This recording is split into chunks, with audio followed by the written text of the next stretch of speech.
dumating na ating parcel galing sa Shoppe. In-order ko siya noong April 23 at dumating siya kanina lang, May 1. So, eksaktong 8 days bago dumating ang aking parcel. Tara guys, check natin kung ano mga laman.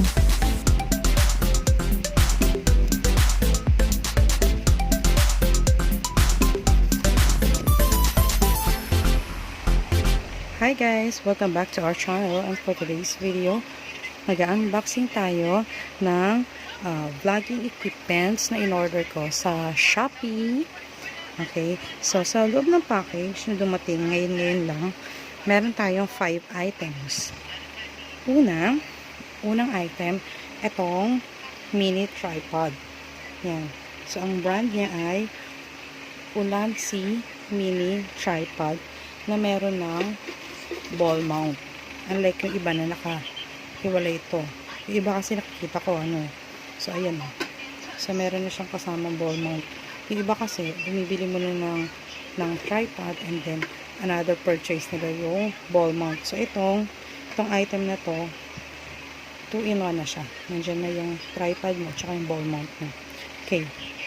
So yung next item naman is yung professional camera or microphone.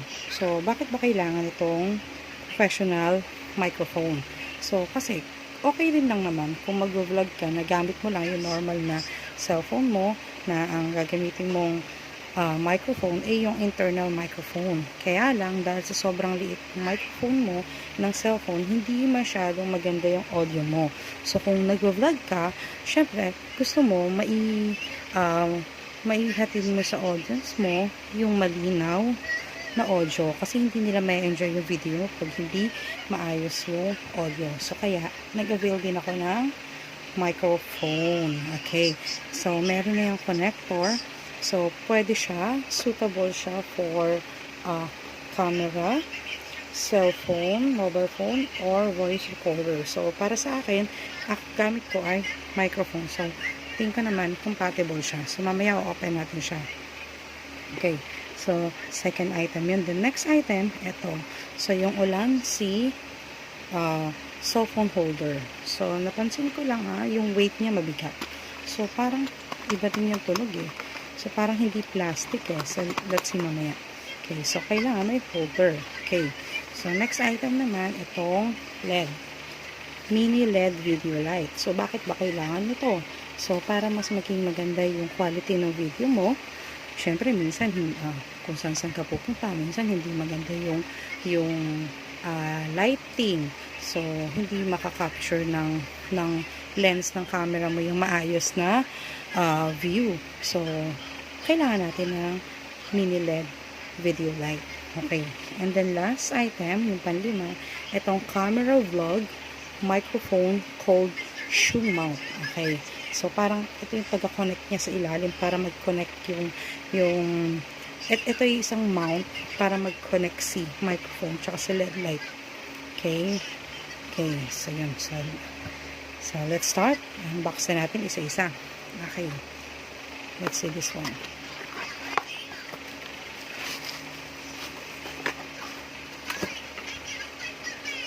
Walang manual.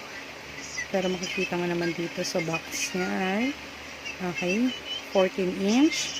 Okay, may panoramic rotation na 360. Okay, maximum height niya 16 cm, minimum height niya 11 cm. Okay, ang weight niya is 183 grams. Okay, it is made of aluminum alloy ABS. Ang color niya po ay black. So, black yung pinili ko. So, parang lang, napaka-formal. Ayan, so, Ulanzi mini tripod. So, sinabi ko nga kanina na 2-in-1 na siya kasi meron na siyang ball mount. Hindi mo na kailangang bumili na separate na ball mount. Okay, bakit ba kailangan ng ball mount? Okay, kasi kapag ang binili mo ng tripod ay yung iisa lang yung direction ng hindi mo siya, kasi ganito ang trabaho ng ball mount. Ito, ma-adjust mo to dito, and then, pwede mo ito igalaw, ipaling kung saan direction, para kung saang angulo mo gusto yung camera. So, yun po yung trabaho ng ball mount. Okay, so ito yung adjuster niya. Ayan. So, and then, dito sa ibabaw, dito mo na i-connect yung, dahil dito na yun, ang next na kapatong na dito ay yung cellphone. So, dito nakalagay yung next na item natin, which is, itong cellphone holder. O, tama nga yung bula ko. Hindi siya plastic, guys. Hindi katulad ng iba char. Okay, hindi siya plastic. Okay, may description ba? Okay, hanap natin. Wala siyang description kasi wala eh. Wala talaga. So, brand name lang. And then, kung saan siya made, wala eh. Pero, ang feel niya, mga kapatid, mabigat, medyo mabigat siya. Okay. Kasi para siyang bakal. Ayan. Ma-adjust mo yan para kung gaano kalaki yung phone na ilalagay mo dito. Okay. So, saan mo siya i-attach? I-attach mo siya dito. Okay. Sige, try natin attach. Kaya natin yan, mga best. Ayan. Attach natin. Ayan. Ikot, ikot, ikot, ikot lang. Ayan. So, meron ka na yan. Meron ka ng camera holder, tripod. Ayan. Okay. Second item pa lang yan, guys, ha? Ayan siya. Sairen. Okay. So, next item natin. So, imaginary muna, ha? Nandiyan na cellphone dito, ha? Cellphone dito. Okay. Yan, patatanggalin natin ng konti.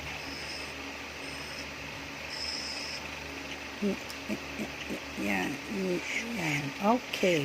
So, next na, ang susunod na item natin dito is I think, this one. The camera vlog microphone called shoe mount. Feeling ko dito yan. Kasi, tama ba? Hindi. Bago pala yun doon. Kailangan mailagay muna sa shoe mount. Ay, sus. Yun pala. Sige. Shoe mount muna pala dapat. Chakanes ni bakla. Shoe mount muna doon. Mali. Tanggalin natin, ha. Wait lang. Alis ka muna dyan, dahil. Ito muna. Ayan. Kano ba kalapit? Gitnang-gitna ba? Kasi, may different hole siya, guys. Yan. So, ikaw nang bahala kung gusto mo super dikit si mic sa iyong ganyan kasi magiging itsura niya. Ayan. Kung super dikit ba si microphone. Tama pa bang ginagawa ko? Hindi. Pwede pala siya dito. Ano ba? Paano ba? Comment down below nga kung paano ba talaga gawin to. Medyo nag-struggle ako dito. Hindi ko alam kung sino mauna sa kanilang dalawa. My gosh. Okay, sige. Madidiscover ko rin. Anyway, gilid nga muna kayo dyan. Chusser kayo. Okay, next natin. Next natin is the mini LED video light. Okay. Saan naman i-attach si mini LED video light? Okay. Ayan, may bubble wrap siya. So, ano ba instruction? Ganun siya. Ayun. May option siyang pag ganon. Okay, sige. Dito siya pwede. Ayun. Yun o. Meron siyang slot doon. Pwede siya doon. Wait lang, baka masira ako, guys, ha. Kakabili lang. Wait lang, ha. May option siyang ganyan. Pwede naman siguro. Dito ka na lang. May screw naman, eh. O, dito ka na nga. Emi guard. Yan. So, ganyan ba? Ganyan ka ba? Magsalita ka naman. Wait lang. Sige. And then yung last Last na equipment. Ito ang pinaka gusto ko. Kasi, para mas maging maganda yung video, kailangan maganda at malinaw talaga yung audio, guys. So, talagang sabi ko, kailangan may microphone din. Yung vlogging equipment na bibilin ko. So, ito na nga. So, ang fifth item natin ay itong VM-Q1 Sairen ang brand.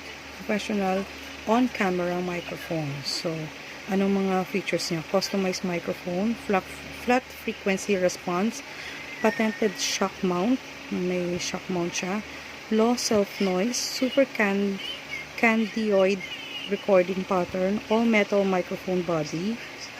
Asa yung microphone? Pakita nga natin. All-metal microphone body. No battery required kasi na nakakonect na lang siya. Tingnan nga natin. All-metal microphone body. Oo nga, metal. Yan. So, saan naman kaya ito? Okay. Itong may phone na to, tinatawag nilang dead cat. Part talaga siya nitong microphone. Kasi pag ito lang, masyado niya masasagap yung sounds sa paligid. So, parang ito, para ma-minimize niya yung mga sounds ng zzz. Tsaka yung pag nakatapat sa electric fan, diba? Dinig na dinig yung hangin. So, kailangan, yan, lagyan mo siya ng ganyan. Okay. So, yun po. So, ang connector niya, okay, may kasama siyang connector. Ito mga to. Ayan. May connector na siya. Na i-connect mo doon sa cellphone mo. Okay? So, meron pa pong option na pwede yung mic mo kung nalalakihan ka dito sa dead cat na to. Pwedeng ito lang na foam. Kung foam lang. Pwede din naman. Ayan. Ganyan siya. Okay. So, meron siyang microphone mount. Parang ganito yan. Oops. Ayan. And then, dito mo na siya ilalagay. I-discover natin mamaya kung paano yung tasking niya. Magiging itsura niya. Ganyan, ganyan, ganyan. Tama ba ako, guys? O, basta ganyan. So, yan po. Ayan na po yung bagong vlogging equipment sa binili ko. Para mas maging maganda yung ating, ayan, nilalagyan pa siya. So, siya, Sairen. Okay. So, ayan po ang ating unboxing na ating bagong vlogging equipment. Okay?